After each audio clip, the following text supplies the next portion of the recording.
All right, good afternoon. Today we're going to be talking about proficiently using proficiency scales. I tried to be clever with my title. I don't know if it worked. But really what I wanted to talk to everybody about is just thinking about in general what the purpose of proficiency scales are, because there's multiple ways that we can use them depending on their format. So I'll open it up to anybody on the call. And if not, I'll just keep going. But does anyone to share what, when you think of proficiency scales, what you think the main purpose of them are?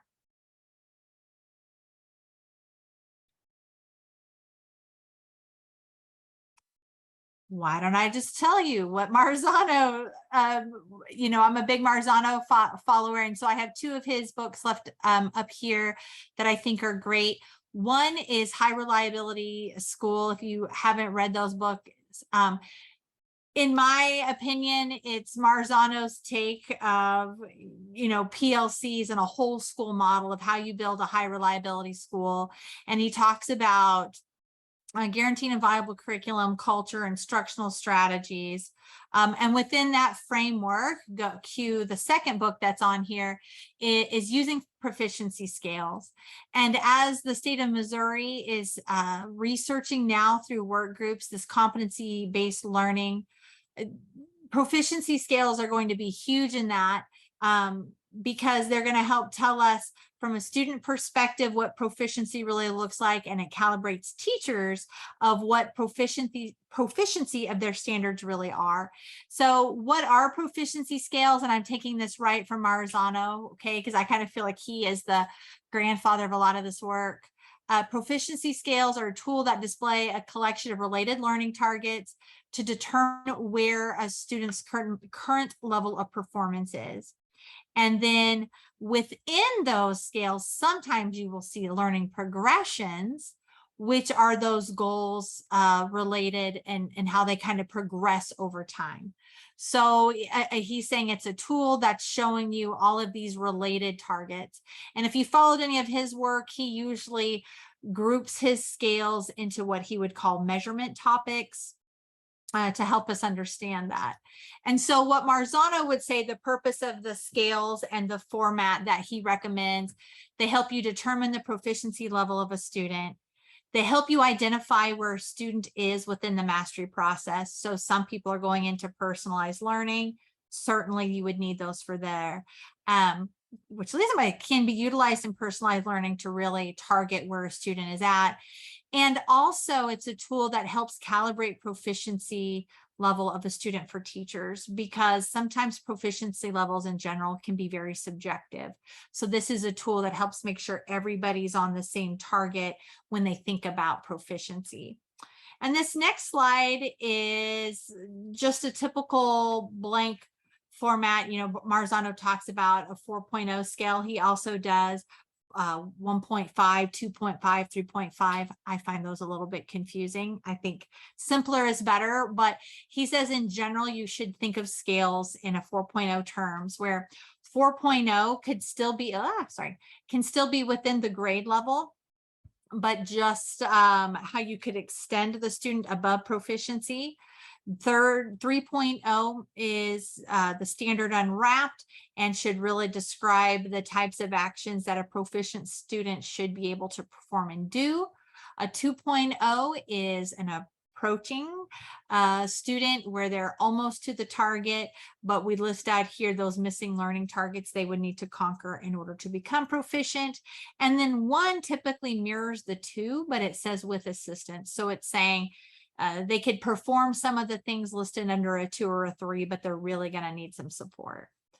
So in his book that I showed up there with developing, Marzano really does suggest steps for schools who want to develop them.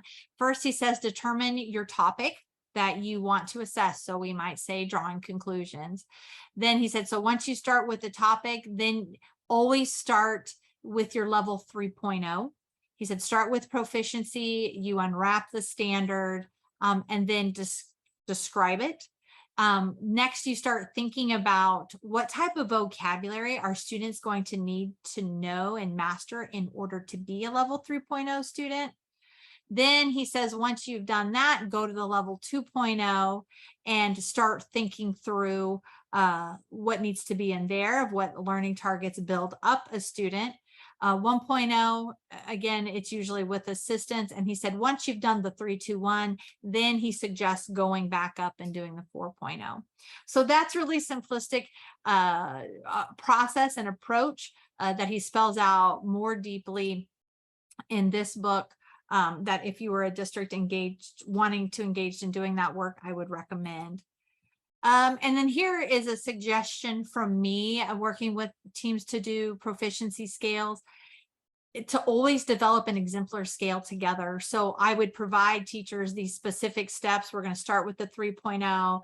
We're going to do that together, and we're really going to develop an exemplar so that teachers, which we should be doing with students as well, right? We have a really clear vision of what an exemplar proficiency scale looks like, walking through those. Oh boy, I don't know what happened here. Hang on a moment. How we follow those steps. Geez, Louise, I'm all over the place now. I apologize. And then once you have that, you can kind of revise the steps to see what worked. So at Step Up Consulting, we are kind of disruptors and offer an alternative approach. We feel in a time of where it's hard to keep teachers and so much is on their plate. I wanted to offer you resources and steps of which you could do that. We feel that there's kind of been this myth in education that we've held on to for a long time, that in order for teachers to master something, they have to be the developers. And what we have found in our work, that we can value process over development sometimes. And so our alternative approach, and then I'll walk through quickly, is that we went through and we developed these proficiency scales, which we call Missouri Assessment and Teaching Tools, for ELA 4 teachers, because we feel like it's such arduous work. And we actually started our work with vertical scales, helping teachers. So here's your measurement topic, drawing conclusions with textual evidence. And we walk teachers through, here are all of your MLS that connect to that measurement topic. The ones that are in bold are ones that were identified as priorities. So as a glance, teachers can see from a broader scale how their standards build and how they could scaffold learning for students. Then for each one of these bolded standards, then we created our own proficiency scale. So you can see on the left-hand side, honoring Marzano's work, we have a 4-3-2-1 that kind of goes down. But how we've made our scale unique, we found that even when you do a 4.0 scale, there's still some subjectivity to it, especially in ELA. So we have coined our own format, and we have an assessment side. So if you're a district who hopefully you are using item specs, Missouri released items, MOLEAT blocks, if you're a district who's using those, the biggest hurdle for teachers is having the time to pull all those things together. So we just tried to do that for you, where we embedded those documents, and we even put screenshots. So at a glance, teachers could read the unwrapped 4, see here's what questions at a level 4 should look like. And then here's a specific example of what a level 4.0 should be able to think and do. Same with the level 3. You'll notice that the resources they need from the state are hyperlinked right in, and here's example questions. What we have found is teachers are unintentionally teaching below the rigor of the standards. And so if we provide them with clear exemplars of and calibrating our teachers' proficiency to what the state says is proficient, that will help clear it up. What has happened is we use a lot of resources, teachers pay teachers, and other things. Teachers are teaching so hard, but their idea and targeted proficiency does not align to the state. So the purpose of our product is to help make sure teachers are calibrated to the proficiency level of the state. And that's exactly what this document does for them. It ties all those in. And then in the level 2, we go a little bit more beyond Marzano, in that we really unwrap all the cognitive processes a student would need to know, because we kept in mind learning loss. And sometimes teachers don't know exactly what processes to teach. So we tell them, hey, go back and talk about schema, and go back and talk about text features. And then we say, and here's some great anchor charts and strategies that tightly align to your standard. Teachers want teacher pay teachers because they want specific resources and strategies. The problem is that's still keeping them off target because every state, unfortunately, we're calibrated different standards. So giving them tools that align to their standards, but giving them, graphic organizers, anchor charts, things that they can take and teach are very helpful. So how we use our mats, we shared Marzano, it's to calibrate. Ours do a little bit more where using these tools, you want to start with backward design, McTighe and Wiggins, right? Develop some really tight unit assessments. You can use the right-hand side of these documents to really help teachers do that. We want them to have map mirrored assessments, so students are having multiple opportunities to take those.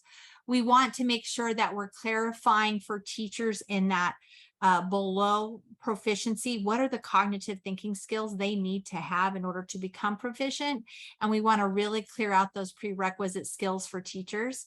And then we're heavy on, once you have this tool, providing you protocols of how to help teachers have those collaborative conversations on how to use that to move our PLCs from meetings to actual instructional focused conversations.